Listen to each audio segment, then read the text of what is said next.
आगे बात करते हैं उसके बाद हम लोग दोस्तों एलिमेंट्स ऑफ बेसिक स्ट्रक्चर। जो प्रेजेंट पोजीशन है पार्लियामेंट के अंदर under article 368, it can amend any part of the constitution including the fundamental rights but without affecting the basic structure of the constitution. मतलब हम लोग फंडामेंटल राइट्स को भी amend कर सकते हैं। जैसे प्रीवियस लेक्चर तक मैं आपको ये बता रहा था, ये टसल चल रही है पार्लियामेंट वर्सेस सुप्रीम कोर्ट की, prominently executive versus supreme Court की। और जो मेरी बात लिखनी नहीं है वो थी आगे मतलब and point Shrimati Indira Gandhi versus supreme Court की। अगर आपसे कोई पूछे, राइटर आपको बहुत अच्छी तरीके से यहाँ पर ये बता रहा है, और ये राइटर के बताने से नहीं है, ये जो प्रेजेंट पोजीशन है हमारी पॉलिटी की वो उसके बेसिस पर है कि प्रेजेंट पोजीशन क्या है कि पार्लियामेंट जो है आर्टिकल 368 का हवाला लेते हुए, जो कि अमेंडमेंट से रिलेटेड होता है with respect to constitution, parliament yes it can amend any part of the constitution. अब उस एनी पार्ट में क्या फंडामेंटल राइट्स आते हैं? जी हाँ, बिल्कुल आते हैं, इंक्लूडिंग द फंडामेंटल राइट्स। बस वो एक चीज का ध्यान रखे, इससे जो बेसिक स्ट्रक्चर है कॉन्स्टिट्यूशन का वो ना बदले। अब मैं आपको प्रीवियस लेक्चर में एक चीज की तरफ लेकर जाना चाहता हूं। ये है 24 अप्रैल 1973 की लक्ष्मण रेखा। हम जब राइट टू प्रॉपर्टी के एबॉलिशमेंट की बात करते हैं तो हम कंसिडर करते हैं ईयर, एक तो 1978 है ना, और जब आया था 44th अमेंडमेंट एक्ट, राइट। इस चीज में किसी को कोई डाउट, कोई शक नहीं ना। इसके 5 साल के गैप के बाद हम लोग ये चीज मान रहे हैं, और सुप्रीम कोर्ट ने बोला कि 24 अप्रैल 1973 के बाद से ये बेसिक स्ट्रक्चर की जो चीजें होती है, जो डॉक्ट्रिन होती है, उसके अंदर ये केसेस बनेंगे। अब यहां पर ये केस था फंडामेंटल राइट का। अब फंडामेंटल राइट को वो ऑलरेडी बोल रहा है, ऑलरेडी यहां पर सुप्रीम कोर्ट यहां पर बोल रहा है केशवानंद भारती केस के अंदर कि पार्लियामेंट कैन नॉट एब्रेज और take away fundamental right that forms part of the basic structure of the constitution. ठीक है, तो फिर मुझे एक बात बताओ, जब ये लक्ष्मण रेखा के बाद ये इशू आया, कौन सा?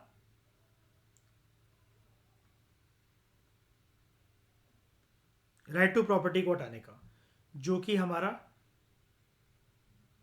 7वां मौलिक अधिकार था, और ये इस बेसिक स्ट्रक्चर डॉक्ट्रिन के 5 साल बाद आया, 44th अमेंडमेंट एक्ट में आया। तो सुप्रीम कोर्ट कैसे मान गया? फिर इसकी वैलिडिटी कैसे बरकरार रखी कि जब सरकार ने इसको हटाया भी तब भी सुप्रीम कोर्ट ने कोई टिप्पणी नहीं करी और इसको, इसकी वैलिडिटी को बरकरार रखा? ऐसा क्यों?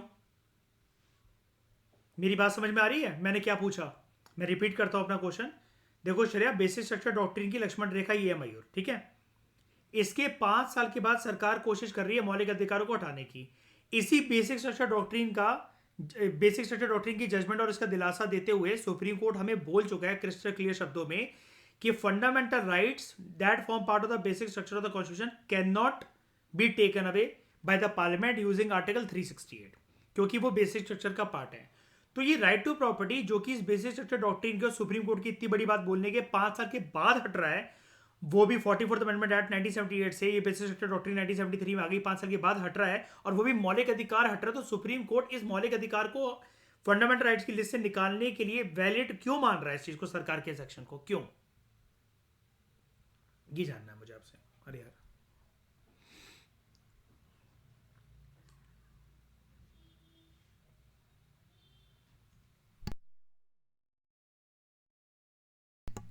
हाँ, तो प्रॉपर्टी जो है वो बेसिक स्ट्रक्चर को वायलेट नहीं कर रहा है। प्रॉपर्टी एक्चुअली प्रॉ हाँ, प्रॉपर्टी एक्चुअली सब लोगों को एक बेसिक चीज बांट रहा है, और वो है लैंड, क्योंकि हमें लेकर आने इस टाइम पर लैंड रिफॉर्म्स।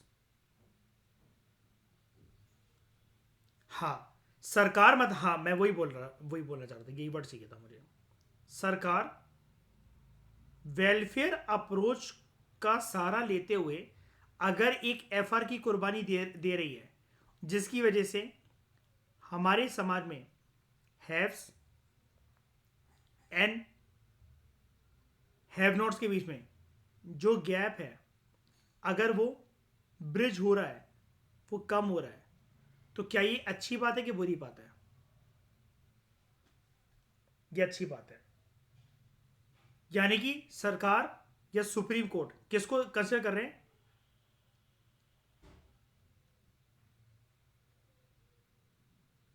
हायर मीन्स को,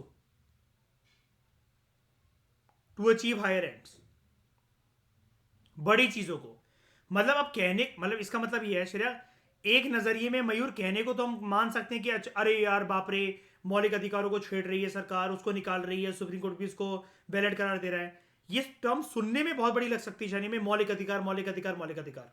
लेकिन अगर वेलफेयर अप्रोच के परस्पेक्टिव से देखें श्रेया, तो ये मौलिक अधिकार जिसको हटाया जा रहा है उसका टाइटल हमें बोलना चाहिए सामने वाले से कि बेटा जान भी लो कि टाइटल क्या है उसका, उससे होगा क्या।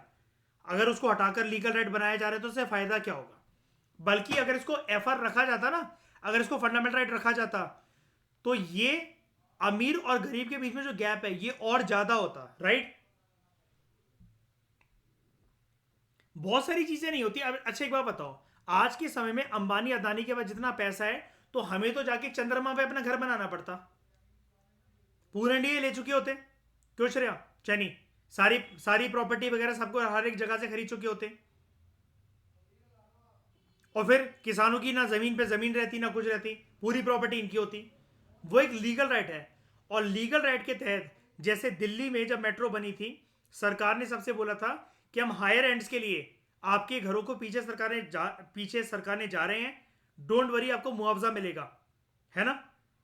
तो वेलफेयर अप्रोच के साथ सरकार ने पैसा भी दिया, जो उस टाइम पर प्रॉपर्टी के रेट चल रहे थे उससे ज्यादा ही दिया बल्कि पैसा, है ना। अब वहां पर आप ये नहीं कह सकते कि नहीं नहीं ये तो क्या कहते हैं मेरा लैंड है, मेरी जमीन है, इसको कैसे करा जा सकता है, क्योंकि अब बेटा आप कुछ कर नहीं सकते, वो मौलिक अधिकार नहीं है। और ये वाली बात प्रूव हो गई, क्योंकि श्रेय अगर राइट टू प्रॉपर्टी एक अगर मौलिक अधिकार होता ना, श्रेय अगर आज भी चल रहा होता, तो जितने बड़े बड़े मेट्रो या रेल प्रोजेक्ट जितने हमारे देश में है ना, कहीं पर एयरपोर्ट वगैरह, ये बन ही नहीं पाते कभी। इंडिया कभी डेवलपमेंट को अचीव ही नहीं कर पाता, इकोनॉमिक डेवलपमेंट को कभी नहीं अचीव कर पाता श्रेय वो आगे चलकर, राइट।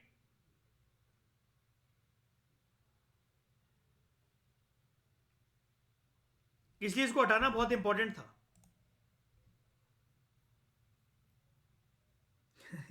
उसके लिए थोड़ी ना कोई रिस्पॉन्सिबल है। इंदिरा पॉइंट डूब गया। However, Supreme Court is yet to define or clarify as to what constitutes the basic structure of the Constitution. लेकिन ये चीज़ ना, बेसिक स्ट्रक्चर की जो कॉन्स्टिट्यूशन की जो चीज़ है, इसके जो एलिमेंट्स है, ये फिक्स नहीं है। सुप्रीम कोर्ट की जजमेंट जैसे जैसे आती रहती है, फ्रॉम 1973 टू 2023 आती रही, बेसिक स्ट्रक्चर में चीज़ें ऐड होती चली गई। तो फ्रॉम वेरियस जजमेंट, देखो लिखा भी है, from various judgments following have emerge as basic feature of the constitution और एलिमेंट्स ऑफ बेसिक स्ट्रक्चर। क्या क्या? एक, कॉन्स्टिट्यूशन की सुप्रीमेसी। दूसरा मतलब हमारे देश में supreme law of the land कौन सा है? कॉन्स्टिट्यूशन, इससे ऊपर कुछ भी नहीं। Sovereign, democratic and republican nature of Indian polity, इन तीनों शब्दों में कोई डाउट? सॉवरेन मतलब कोई एक्सटर्नल फोर्स एक्सटर्नल पावर हमें कंट्रोल नहीं करेगी। डेमोक्रेटिक मतलब सरकार will run according to the will of the people, जनता जब मर्जी चाहे उनको हटा सकती है, अकाउंटेबल वो बनेंगे, and government is for the people, by the people end of the people, है ना। रिपब्लिकन नेचर मतलब हमारे देश में जो नॉमिनल हेड होगा, जो हेड ऑफ द स्टेट होगा, वो कौन होगा? एक इलेक्टेड पर्सन होगा।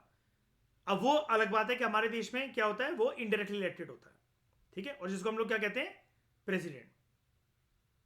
सेकुलर नेचर ऑफ कॉन्स्टिट्यूशन, इसका मतलब क्या?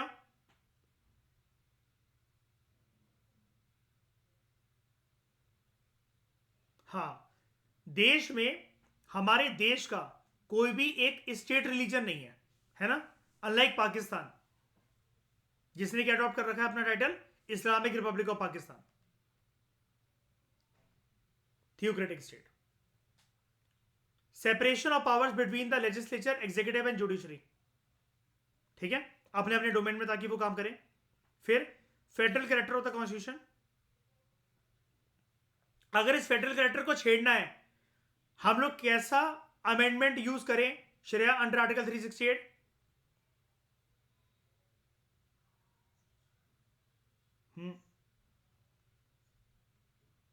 50% ऑफ स्टेट लेजिस्लेचर की मंजूरी, ठीक है। और वो कैसे पास करेंगे अपने अपने स्टेट लेजिस्लेचर में चीज को? सिंपल मेजॉरिटी से। Very good. Unity and integrity of the nation, welfare state, socio economic justice को हमें प्रमोट करना है। अब ये चीज साफ तरीके से दिखती भी है ना डीपीएसपी में। डीपीएसपी किसकी रिस्पॉन्सिबिलिटी होती है? गवर्नमेंट की, स्टेट की, कि उनको क्या बनाना है इंडिया को, कैसा state? Welfare state. Judicial review, freedom and dignity of the individual, parliamentary system, हर को जो चीज होगी it will be according to a system of laws, rule of law, harmony and balance between FR and DPSPs, harmonious coexistence है ना, principle of equality, free and fair elections, स्वतंत्र judiciary, parliament की limited power to amend the constitution. देख रहे हो, limited power, not unlimited power, इस चीज का ध्यान रखा जाए पार्लियामेंट के द्वारा। Effective access to justice, principles और essence underlying fundamental rights, power of the supreme Court under article 32, 136, 141 and 142।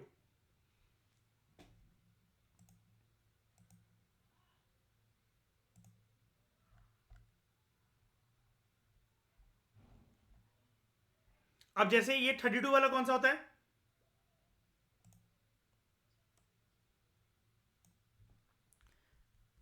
Right to constitutional remedies. क्या ये एक एफआरबी है? ये सिटीजन्स के पास होता है, लेकिन अगर हमें इंसाफ मांगना है तो हम किसके पास जाते हैं? इधर सुप्रीम कोर्ट और हाई कोर्ट। लेकिन 32 वाला जो है ना, जो 32 वाला है, it is related to Supreme court.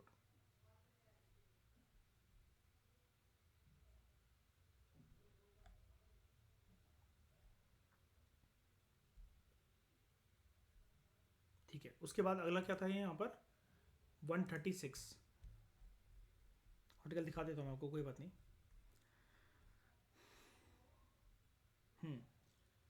Special leave to appeal by Supreme Court, 136। उसके बाद आपका है 141 एंड 142, ये रहा। Law declared by the supreme court to be binding on all courts, और 142 enforcement of decrees and orders of the supreme court and orders as to discovery etcetera. Supreme court ने जो बोला वो होना चाहिए। ठीक है, अब इसी के तहत ये वाली जो चीज थी ना, enforcement of decrees and orders of the supreme court, कौन एनफोर्स करेगा इसको? किसके ऊपर ये ऑर्डर है, किसके ऊपर लागू है ऑर्डर?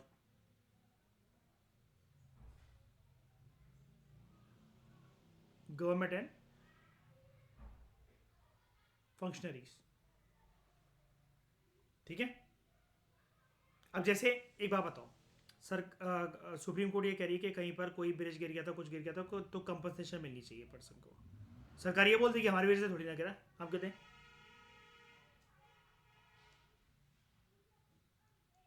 हमारे बंदे थोड़ी ना उधर वो फावड़ा लेके तोड़ रहे थे उस ब्रिज को रात को जो गिर गया।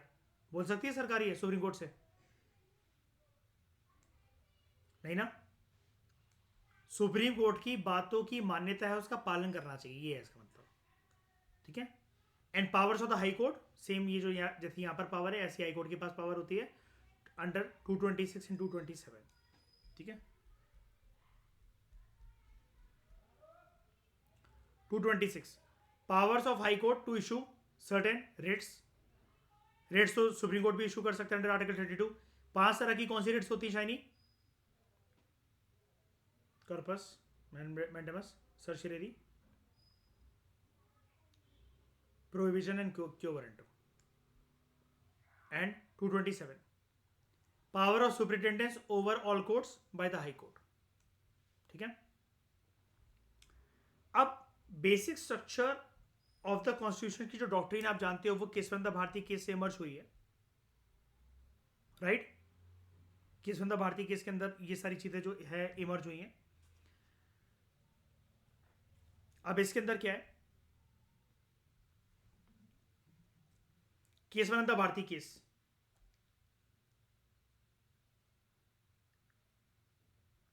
Keshwant Bharati case 1973, popularly it is also known as fundamental rights case, क्योंकि कौन सा फंडामेंटल राइट यहां से प्रभावित हो रहा था? Right to property. अब elements of the basic structure as declared by the supreme Court, यानी कि इस केस के अंदर सुप्रीम कोर्ट ने क्या क्या बोला कि क्या क्या चीजें basic structure of the basic structure doctrine का पार्ट है?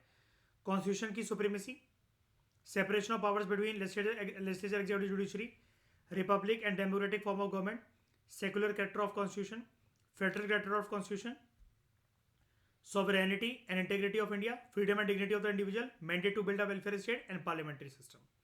उसके बाद Indira Nehru Gandhi case, popularly known as election case, Indira Nehru Gandhi versus Rajnarain. इसने कंप्लेंट फाइल करी थी इंदिरा गांधी के खिलाफ. और श्रेय एक चीज़ याद है आपको, मैंने आपको एक चीज़ बताई थी एक दिन जब आप कोई डाउट पूछ रहे थे मुझसे, और आप लोगों को मैं पोस्ट इंडिपेंडेंस में वाली चीज़ कवर करवा चुका हूँ. इंदिरा गांधी जी की एमपीशिप कैंसिल कर दी गई थी स्पीकर के द्वारा और उनको कटघरे में जाकर खड़ा होना पड़ा था और उनको जेल भी हो सकती थी, लेकिन वो बच गई थी फिर बाद में, है ना. तो ये राजनारायण ही वो पर्सन था जिसने केस फाइल करा था इंदिरा गांधी के खिलाफ. तो India as a sovereign democratic republic, equality of status and opportunity of the individual, secularism and freedom of conscience and religion, government of laws and not of man, that is rule of law, judicial review, free and fair elections which is implied in democracy. उसके बाद Minerva Mills case, Minerva Mills versus Union of India.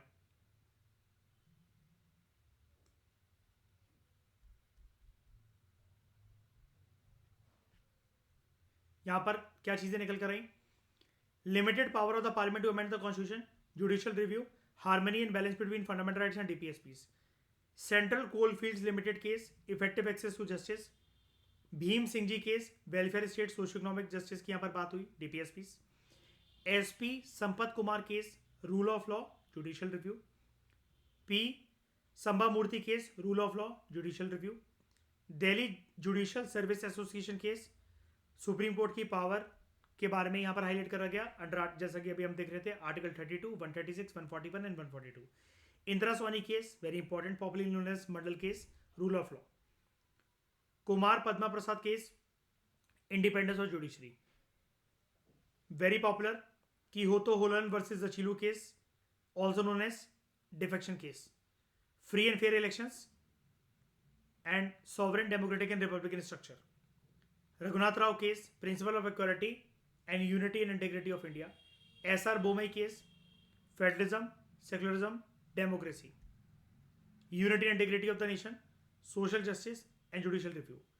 L Chandra Kumar case 1997 का, power of the high courts under article 226 and 227. जो supreme Court की power की बात हो रही थी वो था Delhi judicial service association case. High court की जो पावर की बात हुई वही एल चंद्र कुमार केस. वो जो Delhi judicial service association case था वो 1991 का था. उसके 6 साल के बाद आया एल चंद्र कुमार केस 1997 में. उसके बाद इंदिरा सोनी 2 केस 2000 में. इसके बारे में बहुत कम लोग जानते हैं. Principle of equality, all India जजेस association case, independent judicial system, Kuldip Nayar case, democracy, free and fair elections. M Nagaraj case, principle of equality. IR Coelho case 2007, popularly known as 9th schedule case, rule of law, separation of power, principles और essence underlying fundamental rights, judicial review, principle of equality. Ram Jethmalani case, ये आप जानते हो बड़े दिग्गज lawyer थे ये, ठीक है. अब तो डेथ हो गई आई थिंक इनकी, ठीक है. Power of the supreme Court under article 32. Namit Sharma case, सुना है राम जेठमलानी का नाम आपने? डेथ हो गई ना मयूर इनकी.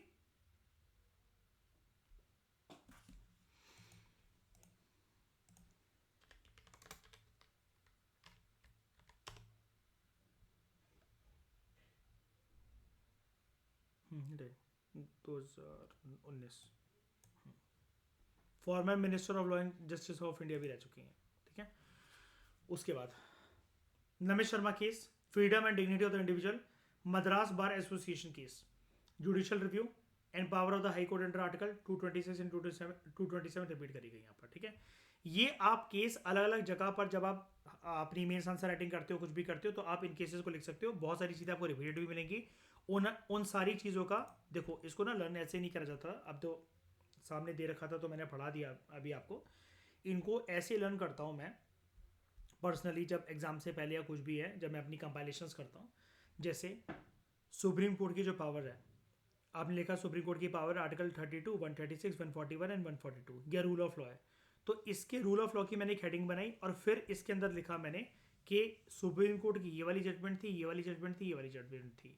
जुडिशियल रिव्यू, ये जजमेंट, ये जजमेंट, ये जजमेंट, सुप्रीम कोर्ट की पावर्स, ये जजमेंट, ये जजमेंट, ये जजमेंट, जुडिशियल रिव्यू। ठीक है, ऐसे करते करते कि इंडिपेंडेंट जुडिशरी कौन कौन से केस में हाईलाइटेड है, पहला केस, दूसरा केस, तीसरा केस, ये वाला, ये वाला, ये वाला, ऐसे करके आपको लर्न होगा ये। ठीक है। हाँ, मैं आपको एक चीज़ दिखा रहा था ज़रा।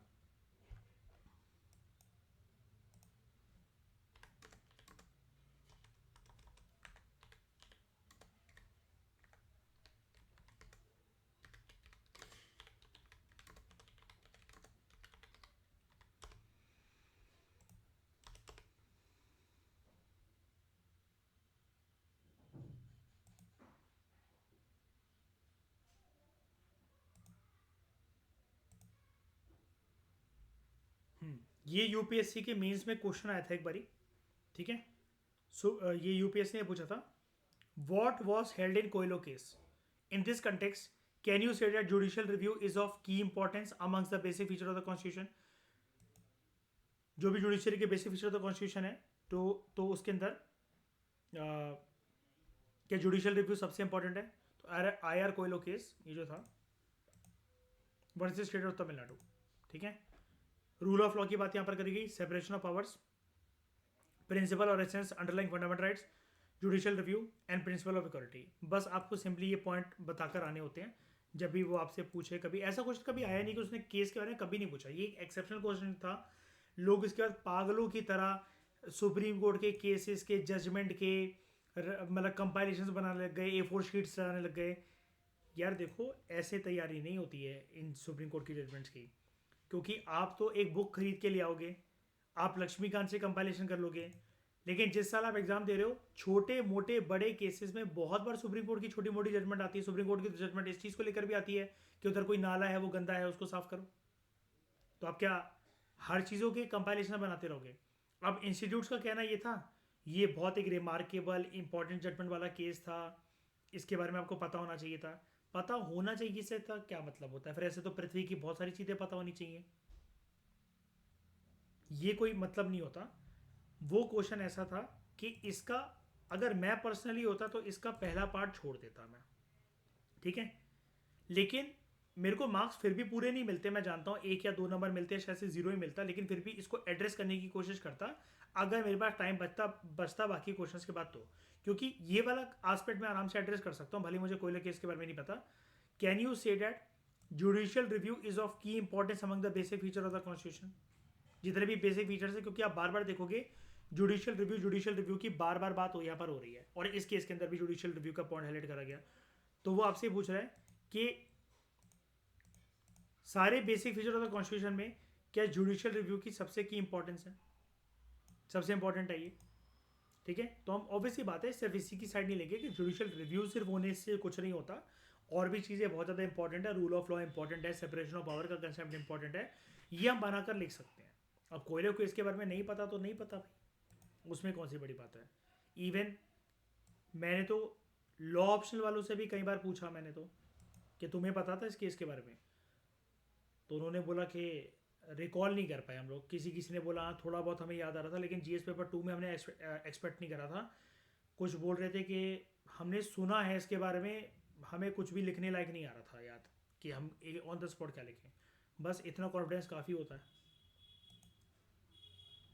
फ्यूचर में प्रिपेयर करने के लिए कि अगर हमारे सामने कल कोई ऐसी चीज़ें आए तो हम क्या करें। ठीक है। लेकिन हाँ, अगर आपको केसेस की रेफरेंस चाहिए तो इस चैप्टर में ये टेबल देख लो, आपके केसेस डन है पूरी तरीके से। तो आज हमारे 2 चैप्टर कंप्लीट हो गए कॉम्प्रिहेंसिव तरीके से, और इसी के साथ आपका ये जो लक्ष्मीकांत का पार्ट 1 है, अब इसके आपके सारे चैप्टर हो चुके हैं। हिस्टोरिकल बैकग्राउंड जो कि मैं time to time modern history के साथ करवाता रहता हूँ, इसको मैंने अभी करवा भी चुका हूँ 90%। गवर्नमेंट ऑफ इंडिया एक्ट और इंडियन इंडिपेंडेंस एक्ट के प्रोविजन मैंने आपको दिखाने, जब हम मॉडर्न हिस्ट्री करेंगे तब हम देख लेंगे। वैसे भी इसको कोई यहाँ से सोलो तरीके से देख रहा था वो पागल है, इसको मॉडर्न हिस्ट्री के साथ ही रीड करा जा सकता है इस चैप्टर को, और स्टडी आईक्यू की बुक के साथ। मेकिंग ऑन द कॉन्स्टिट्यूशन ये हमारा हो गया, सेलियंट फीचर्स हो गया, प्रीएम्बल हो गया, यूनियन एंड टेरिटरी हो गया, सिटीजनशिप हो गया, FR DPSP फंडामेंटल ड्यूटीज, इसको तो हमने एक साथ ही करा था। और आज हमारे हो गए amendment and basic structure of the constitution. आपका पार्ट 2 कंप्लीट हो गया है। अब मुझे जो मेन चीज़ आपको करवानी है फाउंडेशन कोर्स में, वो करवाना है ये पार्ट 2। इसके बाद ये थोड़ा सा ज़्यादातर मेंस ओरिएंटेड है, लेकिन इसके बाद you will be in a comfortable position कि आप मेन्स आंसर राइटिंग अच्छे से कर पाओ, और ऑब्वियस ही बात है इस इधर से कुछ भी फिल्म से ओरिएंटेड आएगा तो आप आराम से वो कर पाओगे। और इसमें से कोई भी ऐसी चीज़ नहीं होती जो आपने सुन नहीं रखी हो, बस एक एक टॉपिक जो अभी तक आप तितर बितर होकर सुनते हुए आए थे उसके ऊपर एक एक चैप्टर है आपके पार्लियामेंट्री सिस्टम के, क्या होता है ये, federal system, central state relations, inter state relations और इमरजेंसी प्रोविजंस, आर्टिकल 352, 356 एंड 360 वाले। ठीक है, जिसको हम देखेंगे बाद में। फिलहाल इस डिस्कशन में इतना ही। कॉम्प्रिहेंसिव तरीके से दोस्तों हमने पार्ट 1 कॉन्स्टिट्यूशनल फ्रेमवर्क के सभी चैप्टर्स कंप्लीट करे लक्ष्मीकांत के अंदर। Thank you very much for discussion.